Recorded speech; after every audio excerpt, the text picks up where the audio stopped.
대한민국 격투기 역사상 가장 존경받는 전설, 스턴건 김동현, 그리고 그가 키워낸 한때는 차기 챔피언이라 불리던 괴물 황인수.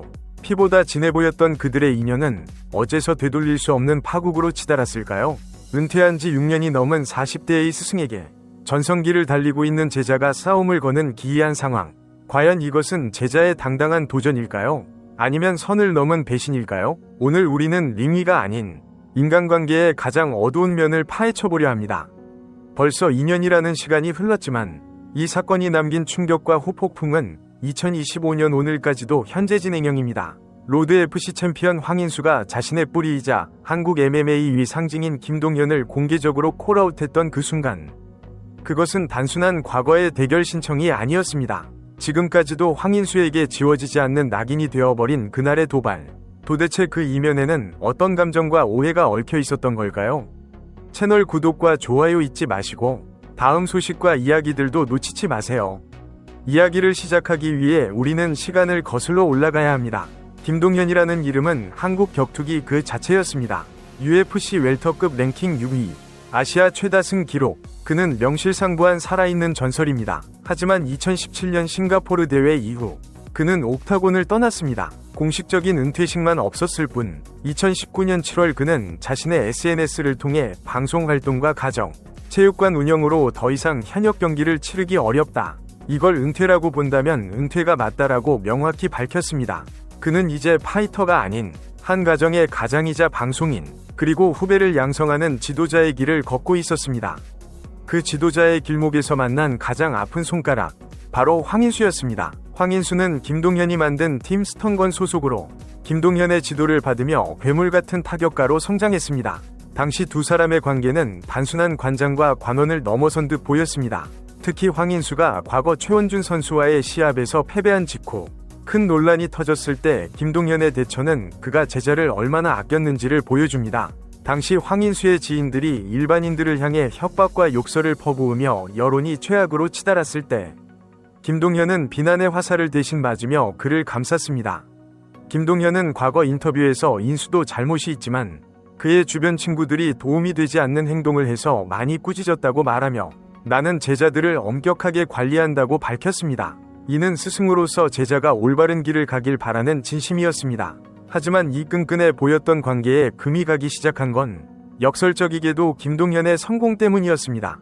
방송 활동이 많아지며 김동현은 체육관에 상주하는 시간이 줄어들었습니다. 물론 그는 조남진 관장과 공동 운영 체제를 구축하여 자신의 인지도로 체육관을 홍보하고 재정을 지원하는 대신 내부 훈련은 조남진 관장이 맡는 합리적인 분업을 했습니다.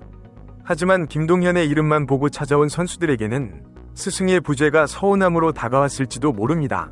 황인수 역시 이 시점에 팀을 이탈하며 SNS를 통해 김동현을 저격하는 듯한 뉘앙스를 풍겼습니다.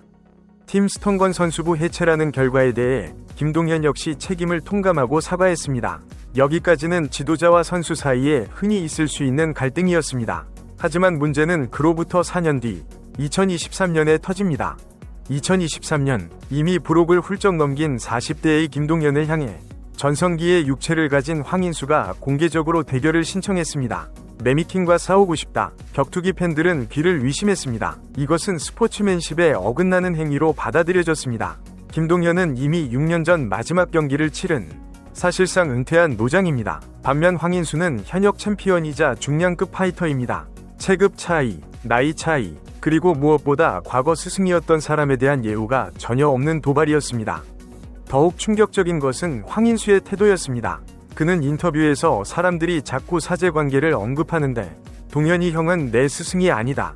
원래부터 형 동생 하는 사이였다라고 발언하며 과거의 인연을 전면 부정했습니다. 그는 이건 다큐멘터리가 아니다라며 쿨한 척했지만 대중의 반응은 싸늘했습니다. 왜냐하면 과거 황인수 본인이 유튜브 댓글 등에서 김동현을 존경하는 스승님이라고 직접 지칭했던 증거들이 수두룩했기 때문입니다. 자신이 필요할 때는 스승이라 부르고 자신이 돋보이고 싶을 때는 남이라고 부르는 그의 이중적인 태도에 팬들은 등을 돌렸습니다. 여기에 기름을 부은 사건이 또 있었습니다. 당시 로드 FC 미들급에서 5연승을 달리던 고릴라 윤태영 선수가 황인수를 콜아웃했을 때 황인수는 이를 철저히 무시했습니다. 자신에게 위협이 될 수 있는 팔팔한 현역 컨텐더의 도전은 피하면서 은퇴한 지 한참 지난 40대 선배를 도발하는 모습. 팬들은 이를 강약약강이 비겁한 선택이라 비판했습니다. 서구권 MMA에서도 같은 체육관 출신의 사형제 혹은 스승과 제자 사이의 콜아웃은 금기시되는 비매너 행위입니다. 하물며 한국 정서에서 이런 패륜적인 도발은 용납될 수 없었습니다. 그런데 여기서 아주 흥미로운 여론이 형성됩니다. 보통 은퇴한 노장과 현역 챔피언이 붙으면 현역의 압승을 예상하는 것이 상식입니다. 하지만 격투기 커뮤니티의 반응은 달랐습니다. 오히려 김동현이 이길 수도 있다. 아니, 김동현이 참교육을 시킬 것이다라는 의견이 지배적이었습니다. 이유는 명확합니다. 김동현은 은퇴 후에도 철인 3종 경기 킹코스를 완주할 정도로 현역 시절 못지않은, 아니 더 괴물 같은 체력을 유지하고 있습니다. 방송에서 보여주는 그의 그래플링 실력은 여전히 탈인간급입니다. 반면 황인수는 강력한 타격을 가졌지만 고질적인 체력 문제와 그래플링의 약점을 꾸준히 노출해왔습니다. UFC 웰터급에서 세계적인 강자들과 15분을 뒹굴며 살아남았던 김동현의 매미 지옥을 과연 황인수가 감당할 수 있을까요? 심지어 황인수가 진짜 스승이라 칭했던 팀메드의 양성훈 감독 품으로 돌아갔다가 챔피언이 되자마자 다시 팀을 이탈한 행보까지 재조명되며 그의 신뢰도는 바닥을 쳤습니다. 김동현이 받아주지 않는 것은 무서워서가 아니라 똥이 더러워서 피하는 것이다라는 댓글이 베스트에 오를 정도였습니다. 결과적으로 이 콜아웃 사태는 성사 여부를 떠나 황인수에게 치명적인 독이 되었습니다.